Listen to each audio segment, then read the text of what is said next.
Oi, gente! Meu nome é Elderlane Tibiano, sou responsável pelo Espaço Dreadlooks, que funciona aqui no bairro Pajuçara, zona norte de Natal. Eu tenho 25 anos, sou estudante de comunicação social com habilitação em audiovisual na UFRN e vou dividir um pouquinho das minhas experiências aqui como transista com vocês, certo? Então, gente, vamos lá. Eu decidi criar um espaço, decidi começar a trabalhar com tranças devido à minha aproximação mesmo com a cultura afro.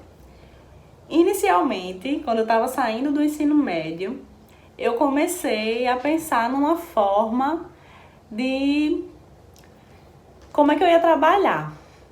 Então eu tentei trabalhar em vários lugares, já trabalhei em loja, já trabalhei em lanchonete, já trabalhei em clínicas e sou formada no curso técnico de saúde bucal na UNP e amo essa área, amo a área odontológica, mas quando fui para o mercado de trabalho eu não me identifiquei tanto assim com isso tudo que estava acontecendo.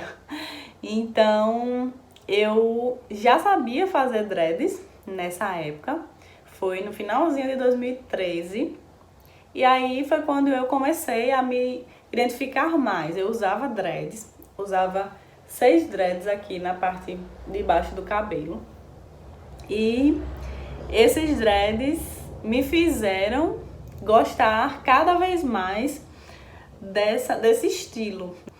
E aí eu comecei a fazer no pessoal da escola, primeiramente, quando eu estava no finalzinho do ensino médio, e comecei a divulgar isso no Facebook. E foi buscando formas de divulgação da minha página, que até então era uma página no Facebook, que eu decidi montar essa coisa, né, que não era uma empresa até então, não tinha estrutura de uma empresa. Eu ganhava o dinheiro também e ia gastando em casa mesmo, porque não era nada que eu achasse que fosse durar tanto. Eu achava que eu estava fazendo dreads até então, para depois de um tempo conseguir um emprego formal e poder viver do emprego que eu escolhesse posteriormente, que provavelmente seria numa clínica, já que eu era formada em saúde bucal, TSB. E aí, com o passar do tempo, eu fui vendo que isso realmente era algo muito sério, que as pessoas estavam me procurando muito para fazer dreads, que as pessoas estavam me procurando para fazer manutenções. Tinha gente que eu fazia o dread e depois queria fazer a manutenção comigo. Então eu pensei, eu posso me aperfeiçoar mais nisso e posso transformar a Dreadlooks num trabalho mesmo. Então eu decidi trabalhar com tranças, porque aí já era esse tempo todo que eu estava me ligando nas formas que eu poderia fazer. Tudo isso começou no início de 2014, fevereiro de 2014. E então, já era 2016 e eu tava querendo muito aprender outras coisas para poder agregar mais ao meu trabalho. Foi então que eu conheci as tranças. E aí eu via que tinha pessoas que faziam muito a trança que o pessoal chama de Rastafari, que é a micro braid. E era muito comum, principalmente nos baianos. Tinha muita gente que perguntava, até hoje ainda pergunta, mas você é baiana? E a gente não é baiana, né? Infelizmente a gente não nasceu na Bahia, mas essa trança é muito mais comum lá. A cultura negra é muito mais comum, assim, é muito mais forte lá pro lado da Bahia, né?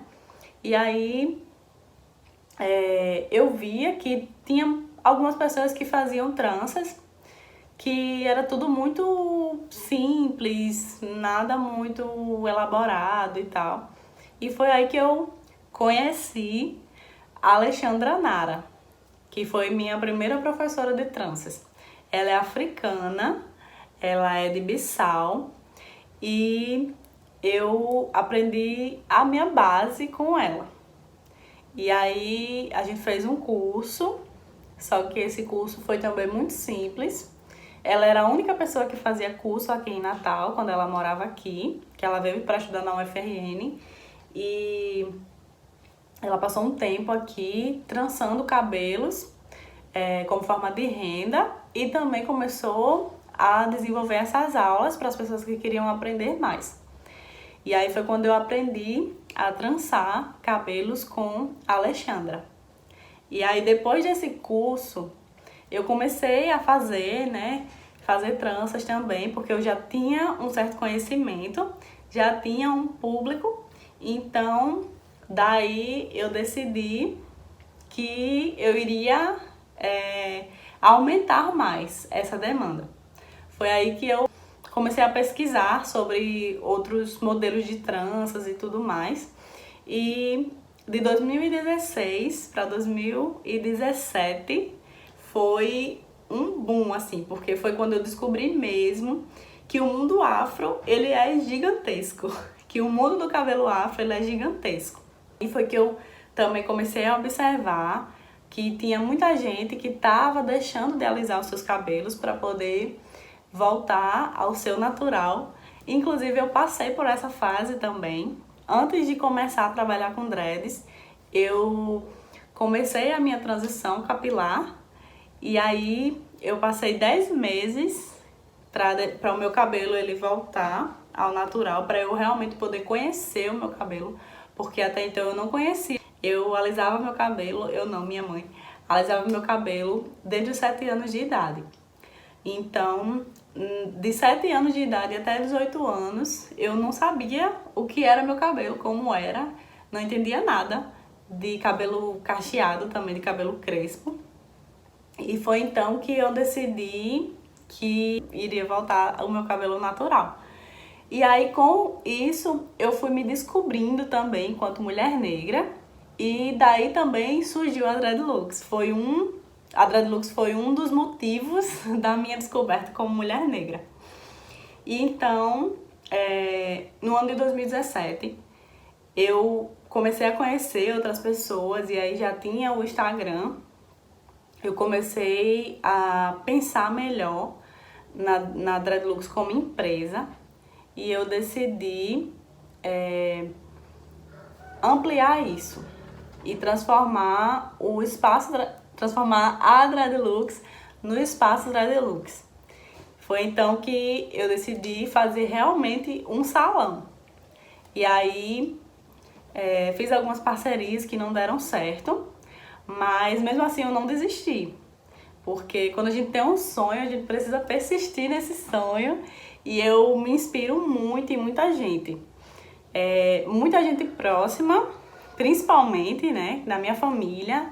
Minha mãe, minha avó, minhas primas, que são mulheres pretas e que eu vejo nelas uma inspiração gigante. Porque elas sempre foram referência para mim. E a minha família também tem uma base muito forte. E essa base foi construída através do meu avô, que trouxe tudo que a gente sabia sobre cultura negra. Meu avô que introduziu isso para a nossa família. Ele que ensinou a gente a respeitar a nossa cor. Ele que ensinou a gente sobre o conhecimento, assim, mesmo que bem básico, sobre religiões de matriz africana. E meu avô, ele foi essa base pra gente. Então, eu devo muito isso a ele, porque apesar dele não estar mais aqui em vida, mas espiritualmente ele sabe muito que tudo isso que a gente vem construindo, tudo isso que o Espaço Dreadlux está sendo hoje, é através dele. E aí, quando eu decidi montar um espaço realmente, um espaço físico, eu já vinha com as minhas clientes, Inicialmente eu trabalhava na sala da minha casa. Eu tinha uma estrutura muito básica, que era uma cadeira normalzona. Eu tinha um espelho, também muito básico, um espelho normalzão. E com o passar do tempo, eu fui vendo que eu poderia ter mais, poderia investir mais e poderia estudar ainda mais. Foi então que eu decidi montar um espaço com outras pessoas para aumentar mais a visibilidade, né? Não só nas redes sociais, mas também fora delas, né? Mostrar para as pessoas que tem um salão afro aqui em Natal, que é tão carente, né, da cultura. Natal é uma cidade que precisa muito conhecer a sua história, né? O Brasil precisa conhecer a sua história. E infelizmente essas parcerias que eu tentei fazer não deram certo. E isso foi foi entre 2018 para 2019. E com tudo isso, teve muito aprendizado com todas essas pessoas que eu me relacionei, né, profissionalmente. Teve muito aprendizado e foi então que eu decidi me profissionalizar muito, mas muito mesmo, na minha área. E eu fiz, primeiramente, no ano de 2019, né, ano passado, em julho de 2019, eu fiz o curso com o pessoal do Esponja Magic, que é referência pra gente que é transista. Eles são lá do Rio de Janeiro. E depois eu decidi fazer o curso com o Ateliê Badu. E também é do Rio de Janeiro, também é grande referência pra gente, é Esther Gomes. Foi, assim, algo maravilhoso, porque eu pude, principalmente com o curso do Esponja Magic, eu pude ver mesmo, visualizar que a cultura afro é uma cultura muito forte. É uma cultura que é muito vasta e que a gente pode fazer o que a gente quiser, que a gente pode ser o que a gente quiser, que a gente pode ter o cabelo do jeito que a gente quiser. E eu aprendi muito mesmo com aquelas mulheres, porque foram 3 dias, mas foram 3 dias muito intensos de aprendizado real, não só sobre tranças, mas sobre vida mesmo, sobre o que a gente pode fazer em todas as áreas da nossa vida. E aí, vindo para Natal, eu decidi aplicar isso no Espaço Grandilux.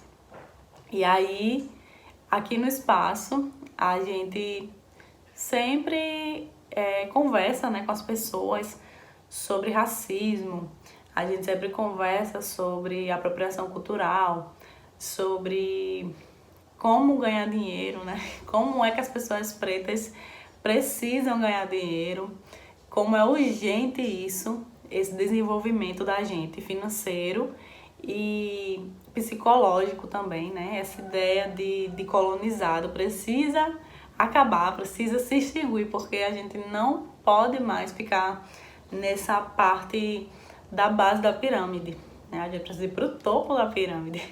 E tudo isso só se alcança com conhecimento. Então, eu sempre tive outras referências, alguns amigos e alguns artistas também. Minha grande referência, uma das grandes referências, todo mundo sabe disso, que eu tenho um sonho ainda de trabalhar na Lab Fantasma, que é o Emicida, porque eu vejo quem é a pessoa que ele se tornou e eu acompanhei um pouco, né, do início da trajetória dele até hoje. E o objetivo que ele criou, assim, junto com o irmão dele, o Evandro Fiotti, foi um objetivo de desenvolvimento, não só para ele, mas para outras pessoas também. E eles conseguem atingir esse desenvolvimento e conseguem passar isso pra gente de uma forma muito clara. Além disso, tem as pessoas que trabalham com ele, né? Que tem o Rael, tem a Drica Barbosa e outras pessoas também, Dona Jacira, a mãe dele, maravilhosa, que eles se entregam mesmo a isso, a esse trabalho de enaltecer a cultura negra através da sua música. Além disso, tem a Lué de Luna, tem a Xênia França, tem o Criolo, Marcelo Falcão e por aí vai. É muita gente para se falar aqui, mas tem muita referência maravilhosa. Tem o Lázaro Ramos que tá ali atrás, só escutando a conversa. E tem muita gente, muita referência artística que me fazem inspirar para poder desenvolver também algo aqui com o Espaço Dreadlux. E aí, em 2017, eu entrei na universidade. Primeiramente, eu fiquei pensando o que é que eu iria fazer, qual era o curso que eu iria fazer na universidade, porque eu não tinha noção assim do que eu poderia fazer. E aí, primeiramente, eu optei por odontologia, já que eu estava no curso de saúde bucal, então eu parti para odonto. Só que estudando muito e tendo que conciliar estudo e trabalho, porque nós que somos pretos, a gente sabe muito bem que a gente não pode somente escolher estudar, né? Pouquíssimas vezes, raramente a gente pode escolher isso.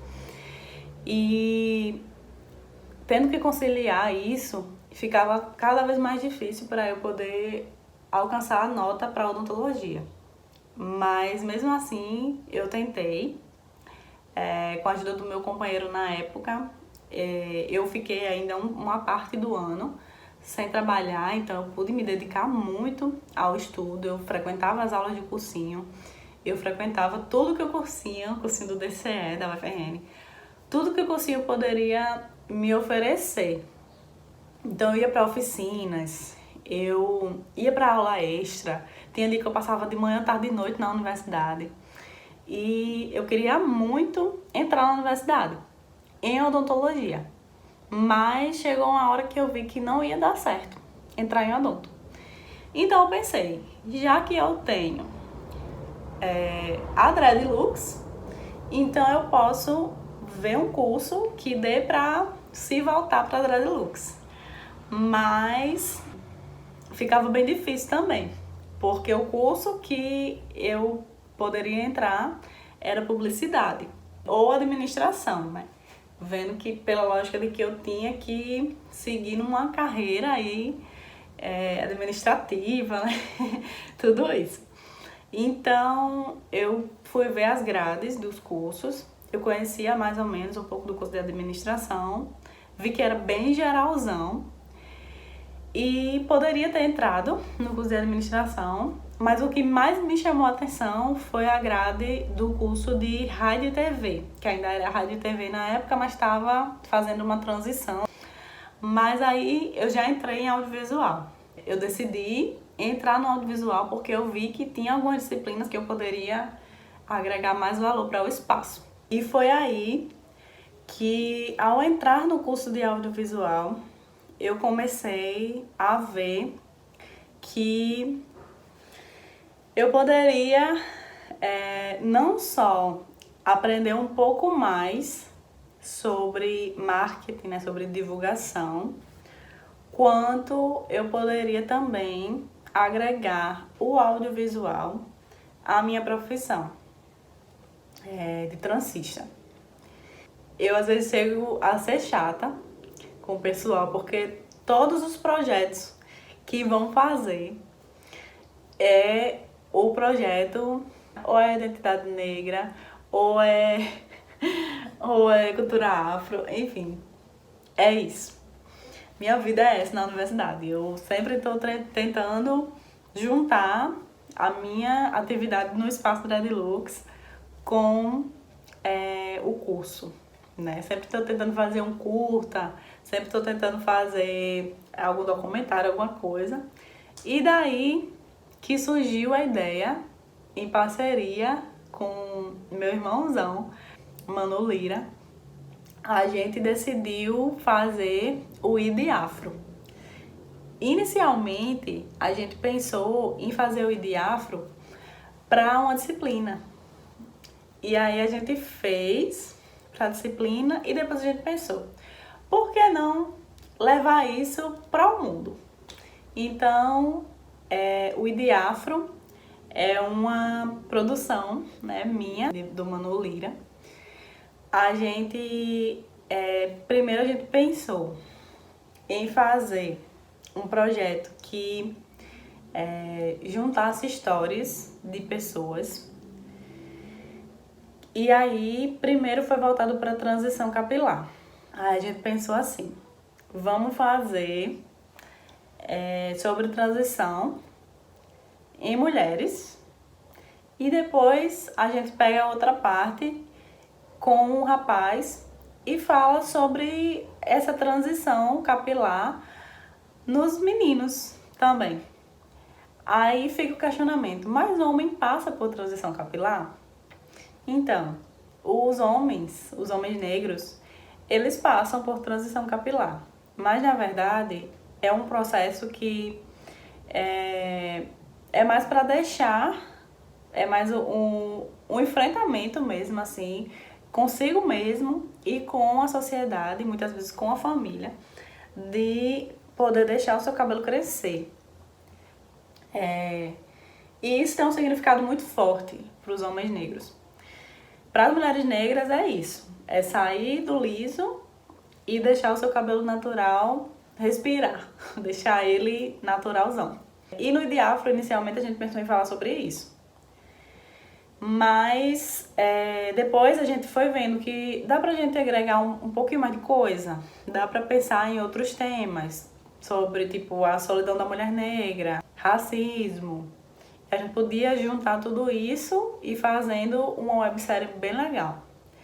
Então, depois que a disciplina acabou, eu decidi colocar esse projeto, que ainda está em fase inicial. A gente tem dois episódios, que é o episódio de transição capilar, que a gente colocou a personagem Jussara, que é a Jussara Azevedo, ela falando sobre a sua história, né, com a sua transição capilar. E a segunda pessoa foi o Rafael Nascimento, que ele falou um pouco também sobre isso, sobre o seu processo de identificação como homem preto e sobre o racismo também. Então, foi algo bem legal que a gente conseguiu fazer e a gente está em fase de desenvolvimento, porque a gente ia gravar mais, a gente ia chamar mais pessoas, mas acabou que a pandemia veio e atrapalhou um pouco tudo isso. Mas esse projeto vai se desenvolver sim, e a gente vai fazer várias coisas legais também, a gente vai conseguir contar muita história legal. E depois que a gente colocou o Idiafro lá, que viu que deu certo, que muita gente assistiu e gostou e se identificou, então a gente decidiu buscar mais projetos para isso, né? Para colocar lá no cantinho do Instagram do Espaço Dreadlux. E aí, a Aline Paz, que é produtora e é jornalista, ela estava fazendo seu TCC, estava terminando o curso de jornalismo na UFRN também. E aí ela pensou em produzir uma websérie documental sobre feminismo negro. Então, ela criou o Resiste Mulher.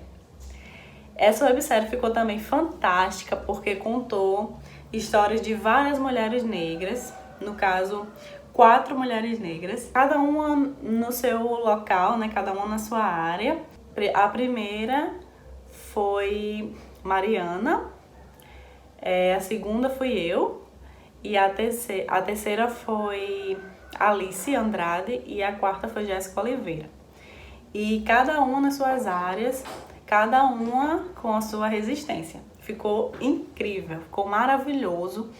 E a gente teve essa oportunidade de reproduzir esse projeto tão incrível lá no Instagram do Espaço Dreadlux. Então, o Idiafro e o Resiste Mulher estão lá no Instagram do Espaço, lá nos destaques. Vocês podem ir lá dar uma olhada, que são 2 projetos que são maravilhosos. Não é porque eu estou participando, mas é porque tem história de pessoas que a gente se identifica, né? E são pessoas comuns. E voltando à história dos meninos que deixam os seus cabelos crescerem para se tornarem um pouco mais livres, né? E se conectar mais com a sua história, né? Com a sua ancestralidade, como eu tinha falado no início. Tem uma história que é o seguinte: quando as pessoas vinham de África, que eram escravizadas, chegavam nos navios negreiros e a primeira coisa que eles faziam era raspar a sua cabeça. Isso acontecia para as pessoas perderem literalmente as suas identidades, porque antigamente no continente africano podia se identificar as pessoas, as suas etnias, de acordo com o seu cabelo, com a sua trança, seu modelo de trança. E aí tinha os nagôs, né, os fulanes, que são, hoje em dia a gente já chama um modelo de trança, né, um modelo nagô, modelo fulane braid. E existiam vários outros tipos de etnias. E cada uma tinha a sua identificação. E a maioria das vezes era pelo cabelo. Então, quando as pessoas entravam nesses navios, a primeira coisa que faziam era isso, de cortar os seus cabelos, raspar mesmo, e aí daí já se perdia toda a sua identidade, já perdia-se a maior parte da sua história, porque o cabelo para o povo de África era algo muito sagrado, tanto que os trancistas da época, que não eram chamados de trancistas, até hoje, assim, não tem essa identificação de transista lá, para as pessoas que trançam cabelo, para o profissional que trança cabelo, até porque trançar é uma coisa tão comum, a pessoa já nasce praticamente sabendo trançar, já vem do DNA, que não existe um profissional transista.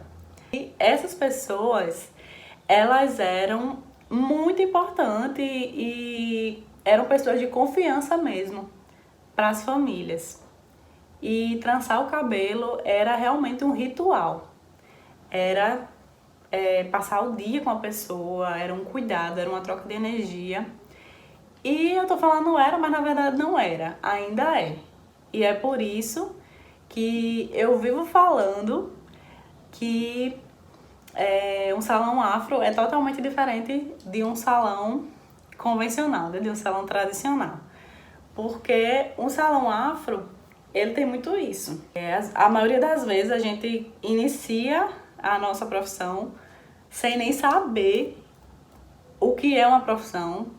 A gente tá lá ganhando nosso dinheiro, mas a maioria das vezes a gente tá lá nas periferias, a gente tá nas favelas e a gente faz isso para ganhar um trocado, né, para poder se sustentar de alguma forma, para complementar a renda e tudo mais. E aí, a gente que eu falo, somos os pretos, e a gente começa a ser transista e a gente não pega muito uma base, né, de nada. A gente só tá fazendo trança porque isso também vem do nosso DNA. E a gente vai lá e faz. Mas hoje em dia, como já tem todo um estudo, todo um histórico mesmo, né, de empresas que são empresas grandes, que têm uma estrutura já e que as pessoas conseguem se sustentar e sustentar famílias de outras pessoas. Então, já se tem a consciência de que a gente pode sim viver de tranças. A gente pode sim ser empresário, empresária e a gente consegue, de verdade. E a partir do momento que a gente inicia um salão afro, a gente também traz essa responsabilidade de ter esse salão, mas de ser um salão voltado para pessoas negras, de ser voltado para pessoas que historicamente são menos favorecidas. E daí tem muito, ainda acontece muito, a questão do preconceito, porque as pessoas acham que as tranças não se lavam, né? Que danifica o cabelo. Tem outras pessoas também que acham que porque o salão é na casa da pessoa, pode vir de qualquer hora, pode ser atendida de qualquer jeito. Tem pessoas que querem pagar mais barato também pelo nosso preço. E aí a gente começa a perceber, né, cada vez mais que o ser transista é algo que vai muito além de uma profissão, um status, né, de empresário, de afroempreendedor, de afroempreendedora, porque a gente carrega uma responsabilidade social também, que é assim extremamente importante, porque ainda são poucas as pessoas que trabalham com tranças profissionalmente aqui no Brasil. Tanto que eu aqui de Natal, eu conheço e tenho contato direto com pessoas, tipo, famosíssimas nesse mundo. Então, assim, tem pessoas que conseguem manter isso profissionalmente, mas mesmo assim, essa profissão é uma profissão que está iniciando. E por ser uma profissão de gente preta, é vista muitas vezes com maus olhos. Ou então é vista como fantasia, de carnaval principalmente. Porque, por incrível que pareça, no carnaval a demanda aumenta. Assim, muito mesmo. E a gente se entristece e mesmo assim a gente tem que ser forte para poder falar, ó, trança não é fantasia de carnaval. Essa frase é bem clichê, mas é a realidade. Trança não pode ser vista como fantasia. O cabelo afro não pode ser colocado como peruca e sair por aí arrasando de nega maluca, porque essa fase já passou. A gente realmente teve uma fase no Brasil que era muito claro o racismo. Em marcas de produtos de limpeza, existia a Crespinha, chega a gaguejei. Existia também muita blackface por aí, filmes, nas mídias no geral.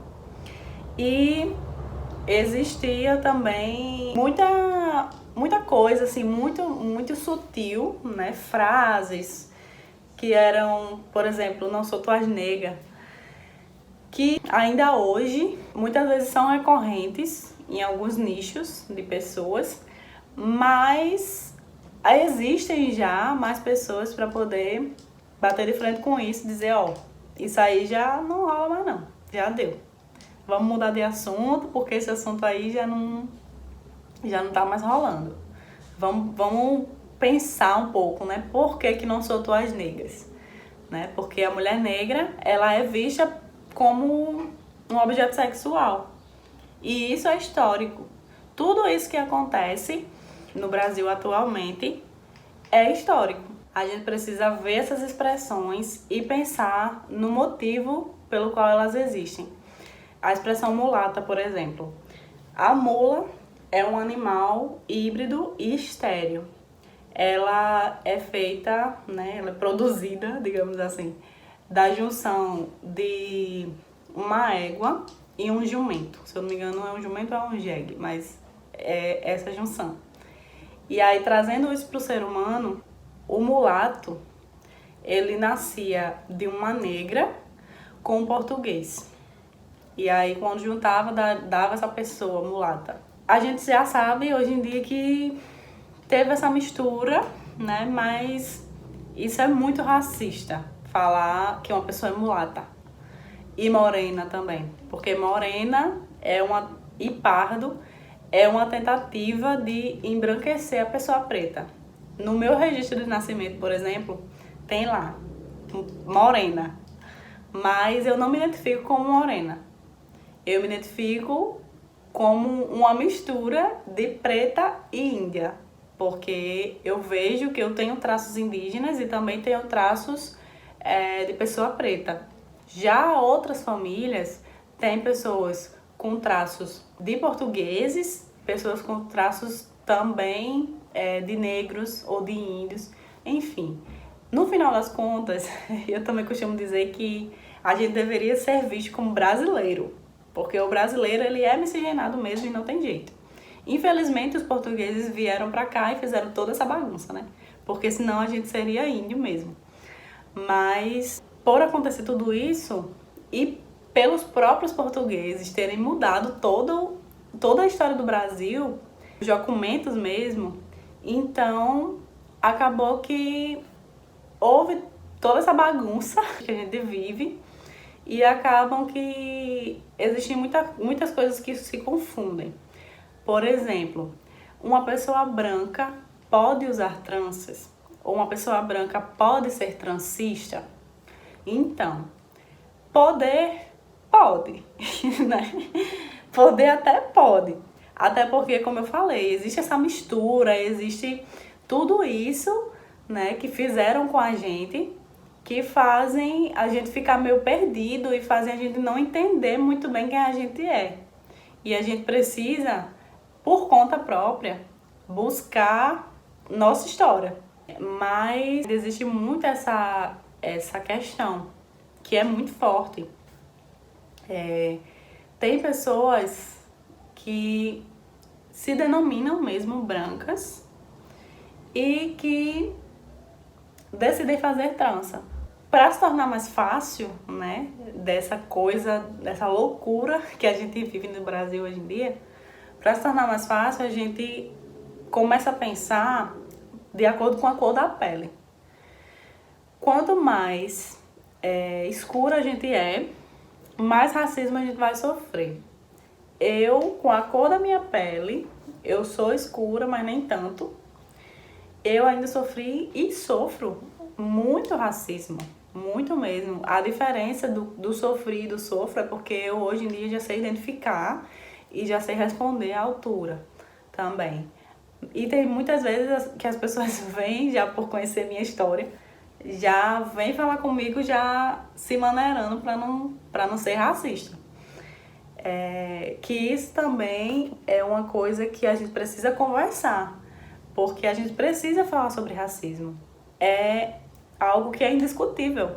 A gente não pode ter medo de falar essa palavra, a gente não pode ter medo de dizer que uma pessoa é preta, a gente não pode ter medo de falar algo que é relacionado à cultura negra com o nome da coisa mesmo, né? E tem muita gente que ainda tem esse receio, mas tudo isso é histórico, tudo isso é algo que foi imposto pra gente e a gente só reproduz. Mas a gente precisa primeiro, a gente não, vocês brancos, precisam pensar antes de trançar o cabelo, né? Antes de chegar para fazer o agendamento, que é o primeiro contato que a gente tem. Vocês precisam analisar um pouquinho. Por que eu quero fazer trança? É porque meu cabelo tá danificado? É porque eu preciso passar pela transição capilar? Porque eu quero conhecer meu cabelo? É porque eu tenho uma necessidade grande de me ver com outros cabelos, outros estilos? Ou é porque eu vou para uma festa? Ou é porque eu quero fazer essa trança hoje para passar o carnaval? Ou é porque eu quero fazer essa trança para ir pro carnaval? A gente precisa, a gente não, vocês precisam pensar primeiro sobre isso. Por que querem fazer trança? Qual foi o motivo que levou vocês a pensarem sobre isso? Pensar também antes de fazer trança. Será que eu tenho algum comportamento racista no meu cotidiano? Será que eu penso nas coisas que eu falo dentro do meu grupo de amigos? Quantos amigos negros eu tenho? Quantos professores negros eu tenho? Tem alguém negro na minha família? O que é que eu estou fazendo para combater o racismo? Já que o racismo vem dos brancos, então o que é que eu estou fazendo para poder mudar um pouquinho essa realidade? Porque a gente não vai poder mudar tudo. A gente, agora eu falo, eu e você. A gente não vai poder mudar toda a estrutura da sociedade do dia para a noite. Eu tô falando aqui sobre racismo, sobre identidade negra. Tô aqui no meu espaço. Eu sei, eu tenho consciência de que eu não vou, por ser quem eu sou, eu não vou conseguir alterar tudo. Até porque se eu conseguisse, eu já mudaria lá do início. Eu já não deixaria nem os portugueses entrarem aqui.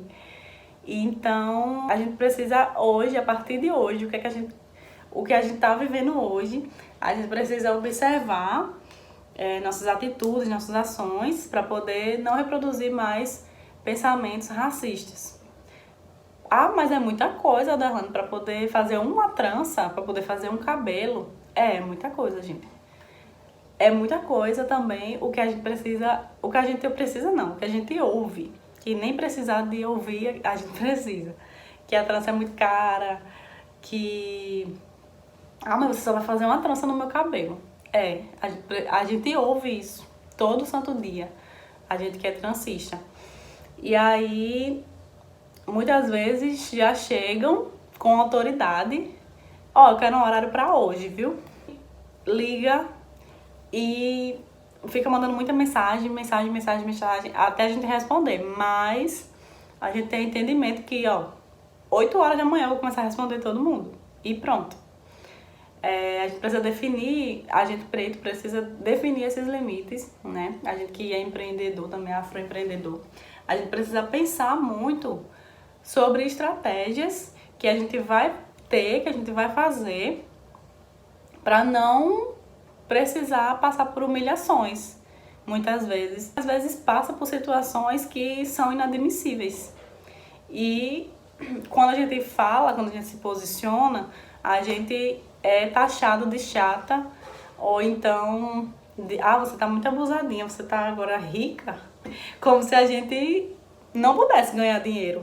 Então, assim, são coisas, são situações que a gente acaba passando e muitas vezes vem de pessoas brancas, né? No meu caso, vem de mulheres brancas, porque a maioria das minhas clientes são mulheres. E a gente sabe que a gente não precisa disso. Ah, mas você vai fazer meu cabelo e você vai ganhar mais uma cliente. Vou ganhar mais uma cliente, mas isso vai acrescentar em quê no meu trabalho? Totalmente diferente de fazer um cabelo de uma mulher preta. Porque muitas vezes aquela mulher, ela não conhece o cabelo dela, ela não se conhece, ela foi a vida inteira vista como uma pessoa feia, as pessoas falavam pra ela que ela é feia mesmo, as pessoas chegavam pra ela e diziam, mas você tem uma beleza exótica.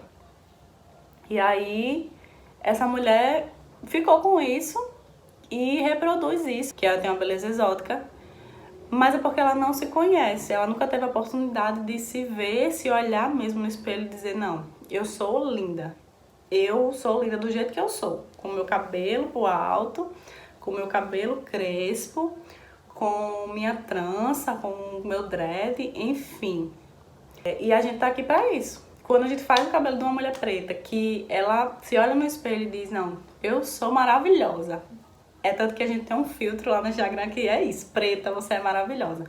Porque a gente cresce sem autoestima. Quando a gente se reconhece mesmo, a gente vê que pode fazer milhares de coisas, a gente pode mudar o mundo se a gente quiser mesmo.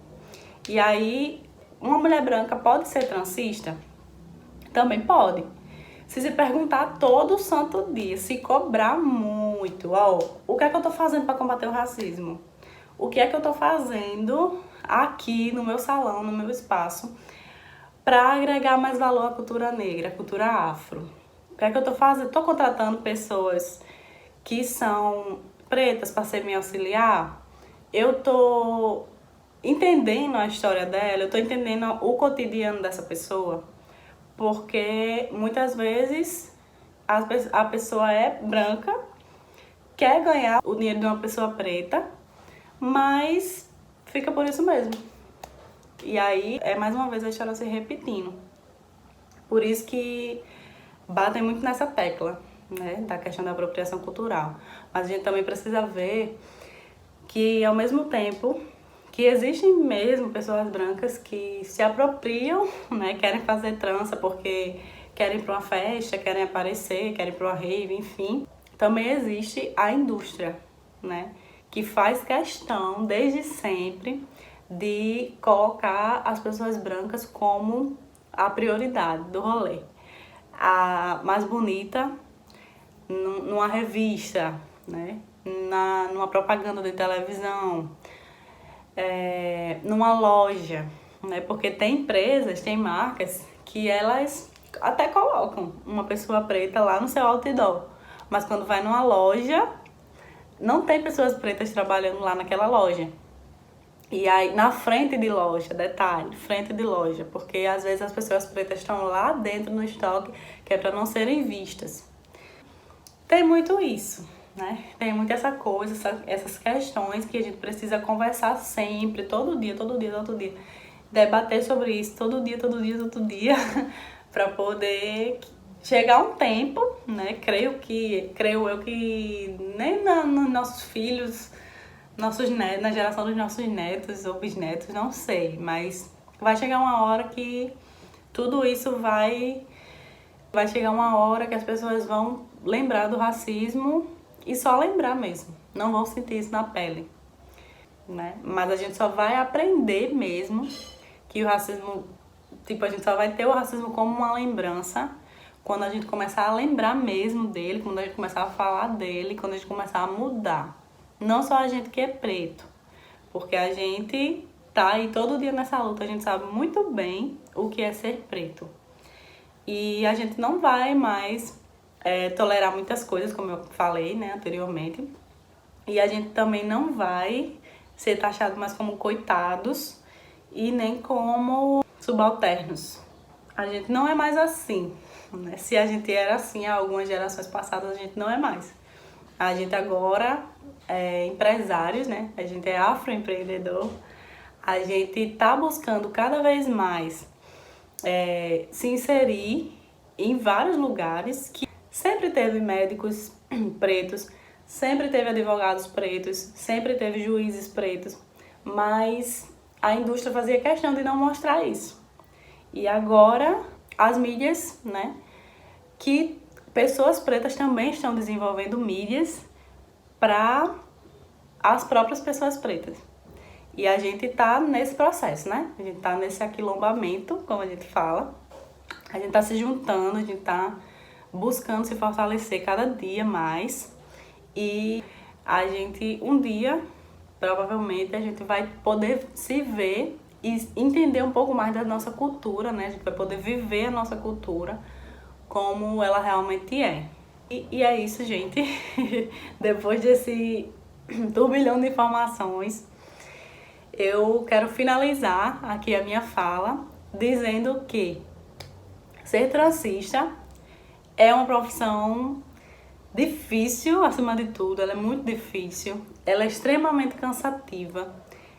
A profissão de transista causa tendinite na gente, dor nas costas, dor nos pés. Apesar de todas essas dores físicas e as dores emocionais também, porque a gente é preta e a gente ouve muita coisa desagradável, a gente passa por situações desagradáveis no nosso dia a dia. Mas, apesar de tudo isso, de dores físicas e psicológicas e emocionais, é uma profissão que é gigantesca, porque todo dia a gente está lidando com a autoestima das pessoas e a gente está quebrando também muitos tabus. A gente está mostrando todo dia que trança não quebra o cabelo, se usada de forma correta. A gente está mostrando também que mulheres podem dreadar o cabelo, sim. A gente está enaltecendo todos os dias a beleza da mulher negra, que é algo que desde criança nos impõe que a gente é feia e que a gente tem que se parecer com as mulheres brancas de cabelo liso para poder ser aceita. E a gente vem, mulheres pretas podem chegar assim e dizer, ó, você pode ser o que você quiser, você pode trabalhar no que você quiser, com o cabelo que você quiser, que você vai continuar sendo poderosa. A profissão de transista ensina muito pra gente que é transista e ensina muito pra quem não é transista também, porque a gente aprende a ser resiliente, a gente aprende a fazer várias coisas ao mesmo tempo e a gente aprende com histórias de vidas diferentes, porque todo mundo que senta aqui na minha cadeira, todo mundo traz uma história, traz aprendizados e traz motivações para a gente prosseguir todo dia e amar cada dia mais a nossa profissão. Espero que vocês tenham gostado dessa palestra, né? Desse momento aqui comigo de conversa. Qualquer dúvida pode me procurar lá no Instagram do Espaço Dreadlooks ou então no meu Instagram pessoal, Elderlane. E a gente vai conversar mais sobre isso. Acompanhem nosso trabalho. A gente tá no site da Telepesquisa também. E a gente desenvolve atividades como cursos, a gente está profissionalizando a galera preta. A gente desenvolve também algumas atividades no audiovisual, por exemplo, né? Que é o ID Afro. Espero que quando essa pandemia passar a gente volte a fazer, né, a continuar o nosso projeto do ID Afro e desenvolver outros projetos também que a gente tem em mente. E é isso, gente. Ótimo dia, acompanhe a programação que vem em seguida, que tá muito legal.